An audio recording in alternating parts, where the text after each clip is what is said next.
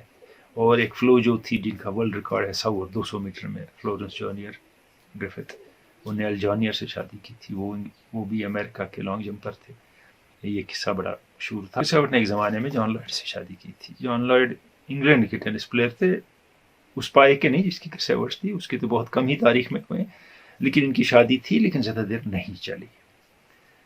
ایک سوال ہے روف ڈار کا، وہ کہتے ہیں یہ آئی سی سی رینکنگ کیا ہے؟ ایک پلیئر 2 اننگیں کھیلتا ہے تو ٹاپ 20 میں آ جاتا ہے، 10 میں آ جاتا ہے، یہ پھیر بدل کیا ہے؟ آپ کیسے اس پہ یقین کرتے ہیں؟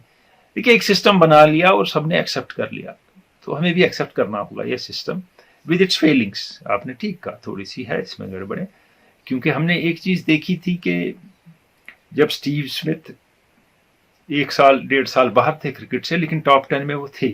کیوں؟ کیونکہ ان نے اتنے پوائنٹ سکور کیے تھے ان پیریڈز میں کہ وہ ان ٹاپ 10 بیٹسمین میں رہے. اور دوسری بات، باقیوں نے اتنا نہیں کیا کہ ان سے زیادہ پوائنٹ لے کے آگے نکل جاتے اور اسٹیو اسمتھ اور وارنر ٹاپ 10 سے باہر ہو جاتے. تو یہ ایک وجہ ہے اس کی، لیکن یہ ایک سسٹم ہے ان پلیس اور اس میں رد و بدل ہوتا ہے لیکن بہت زیادہ نہیں ہوتا ہے. یعنی کوئی 50 سے 20 میں نہیں آتا ہے. 50 سے وہ میں کھیل رہے ہیں، باہر کھیل رہے ہیں، اپوزیشن ہائی رینکڈ ہے، لو رینکڈ ہے، کیا ہے، سب کچھ دیکھ کے اسے ترتیب دیا جائے. فٹ بال کی بات میں نے کہی تھی کہ نیو میسڈونیا نے ورلڈ کپ کوالیفائر میں ہماری آج صبح جرمنی کو 2-1 سے ہرا دیا. ورلڈ کپ ونر ہے، ٹاپ ٹیمز میں سے ایک ہے، لیکن عجیب سے فیز سے گزر رہی ہے جرمنی کی ٹیم. سب نے کہا تھا یوخیم لو جو ان کے یہ ہیں مینیجر، ان کو چینج کیا جائے، لیکن پرسسٹ کیا. اور ہم نے یہ دیکھا ہے کہ جب 3 ورلڈ کپ پرسسٹ ہوتے ہیں، کیونکہ ایک جیتا ہے پھر دوسرے میں ٹھیک نہیں رہے، تیسرے میں کریں گے، وہ مینیجر کبھی کامیاب نہیں ہے. اسکلوری کا ایک بڑا ہمارا ایگزامپل ہے. ایسا کئی ایک ہیں جن کو پھر پرسسٹ کیا گیا. جو اسپین کے مینیجر تھے، جب انہیں ورلڈ کپ جیتا، یورپین چیمپئن شپ جیتی، پھر یورپین چیمپئن شپ جیتی، تو کہا کہ یہ رہیں گے جب تک ان کو 7 گول ہونے لگے. تو یہی حال جرمنی کا اس وقت ہے. لیکن باقی ٹیمیں چل رہی ہیں اپنے حساب سے، فرانس جیت رہا ہے، باقی ٹیمیں جیت رہی ہیں. اور جو جرمنی کا گروپ ہے اس میں جرمنی تیسرے نمبر پہ آ گیا ہے.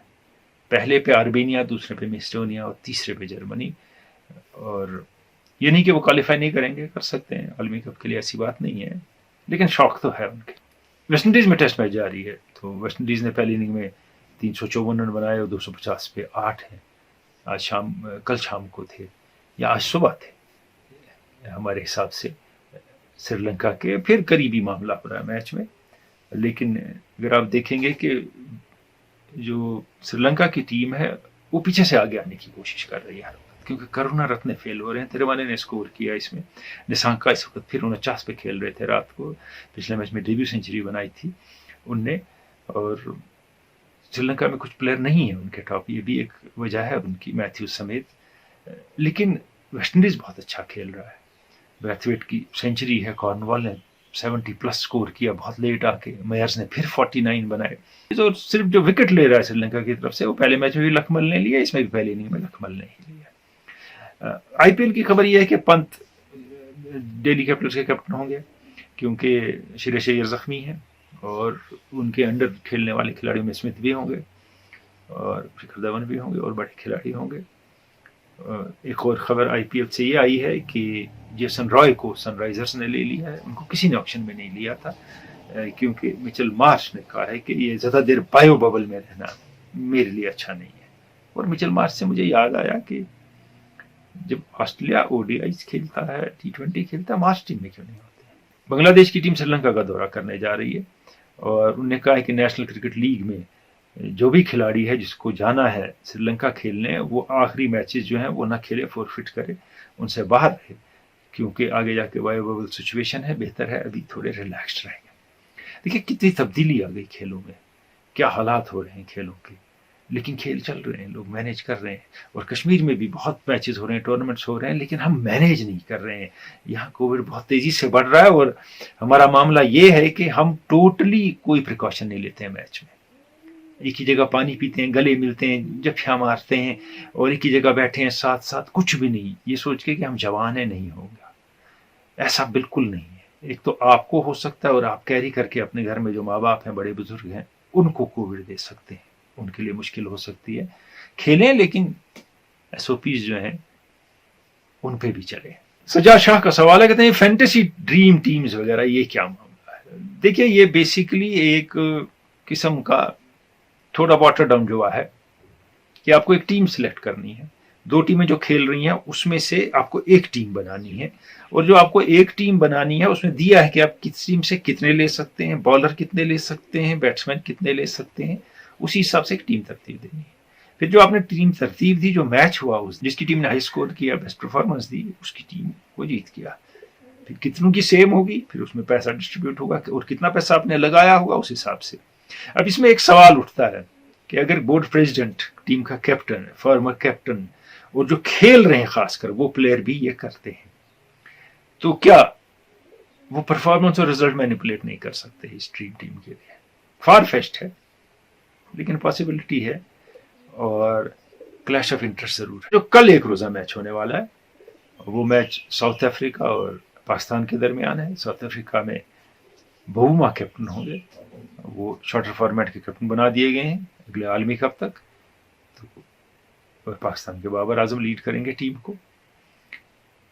ساؤتھ افریقن کنڈیشنز ہیں، ویسے ہی مشکل ہوتا ہے کھیلنا وہاں، اور خاص کر جو فاسٹ بالر ہیں ان کو ہینڈل کرنا۔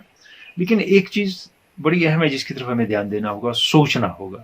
2019 میں عالمی کپ ہوا، اس کے بعد پاکستان نے کتنے ون ڈے انٹرنیشنل کھیلے ہیں؟ کوئی آئیڈیا ہے آپ کو؟ مجھے لگتا نہیں ہے۔ Papua New Guinea, Holland, U A E اور کینیا نے ان سے زیادہ کھیلے ہیں۔ انہیں صرف 5 ون ڈے میچ کھیلے ہیں جب سے مس والے ٹیک اوور کیا ورلڈ کپ کے بعد۔ صرف 5 ون ڈے انٹرنیشنل کھیلے ہیں اس ٹیم نے۔ شارٹ آف انٹرنیشنل کرکٹ ان ون ڈے انٹرنیشنلز ہے پاکستان کی ٹیم سیریسلی۔ اور جو سیریز ہم نے دیکھی پاکستان میں ہوئی وہ بڑی مشکل سے جیتی ہے انہوں نے اپنی کنڈیشنز میں۔ اب فوکس اور اونس کن پہ ہے پاکستان کے؟ فخر زمان پہ ہے، امام الحق پہ ہے ان کنڈیشنز میں بیٹنگ ہے، بابر اعظم پہ ہے اور رضوان پہ ہے۔ اس کے بعد آصف علی جو ریپیٹڈلی ٹیم میں لائے جاتے ہیں، کرتے کچھ نہیں ہے۔ ہو سکتا ہے ان میں اتنا پوٹینشیل ہو کہ ان کو اتنا موقع دیا جا رہا ہے، ہو سکتا ہے ڈیلیور کریں۔ اس کے بعد فہیم اشرف اور شاداب بڑے امپورٹنٹ ہوں گے اس سیریز میں۔ فہیم اشرف آل راؤنڈر ہیں اور بہت اچھا کھیل رہے ہیں۔ شاداب کی بال اگر ٹرن زیادہ ہونے لگی جو کم ہوتی ہے، وہ شاداب بڑے افیکٹو ہو سکتے ہیں، وہ بیٹنگ بھی ٹھیک کرتے ہیں۔ مگر اماد وسیم جیسا کھلاڑی ہوتا تو فائدہ تھا، اب مس کریں گے ان کو۔ اور کئی ایک کھلاڑی ہیں جو ہوتے تو مس کریں گے۔ اور ایک نئی بالنگ لائن اپ اگر آپ لے جا رہے ہیں شاہین شاہ، آفریدی اور حسن علی کے بغیر، تو پریشر میں آ سکتی ہے، کیونکہ بابر اعظم ہم نے دیکھا کیپٹنشپ میں بہت پریشر میں آتے ہیں، اور ان کے جو سپورٹ میں ہیں وہ بھی بہت ینگسٹر ہیں، کم تجربہ کار ایس کیپٹن ہیں رضوان اور باقی۔ اس کا مطلب نہیں ہے کہ وہ ڈیلیور نہیں کر سکتے، لیکن ٹیم تھوڑی پریشر میں ساؤتھ افریقہ کے خلاف۔ They will have to play out of their skins to beat South Africa. ایک اور بات جاتے جاتے، مائیکل کلارک اس صدی کے بہترین بیٹسمین میں سے ایک، unsung in many ways, a triple centurion, a debut centurion in India, okay, 2 times World Cup champion، اور کیا نہیں، اور بہترین اینالسٹ گیم کے اور کامنٹیٹر، اس لیے بی سی سی آئی کے ساتھ نہیں ہوتے۔ تو وہ کہہ رہے ہیں کہ آپ کو پین کو نکالنا ہوگا کیپٹنشپ سے۔ وہ اسٹیو اسمتھ نے کہا I am ready to forget Steve Smith, get Pat Cummins as captain. وہ کہتے ہیں پیٹ کمنس نے نیو ساؤتھ ویلز کی کیپٹنشپ کی ہے، میں نے دیکھا ہے، وہ بہت اچھے کیپٹن بن سکتے ہیں، اور انہی کو کیپٹن بنایا جائے۔ اور اسمتھ اور وارنر وغیرہ ان کے ساتھ رہیں گے ڈیفینیٹلی ایز سپورٹ، لیکن کیپٹن اگر بنے گا کوئی تو پیٹ کمنس بننی چاہیے۔ سپورٹ کی بات آپ نے دیکھی ہوگی او ڈی آئی سیریز میں، کوہلی کو کتنا سپورٹ روہت شرما نے کیا، فیلڈ پلیسنگ، بالرز کے ساتھ مل کے، ان کے ساتھ مل کے، اور چینجز میں۔ جب مل کے ٹیم کھیلتی ہے تو ضرور جیتتی ہے۔ ملیں گے اتوار کو، اجازت، خدا حافظ۔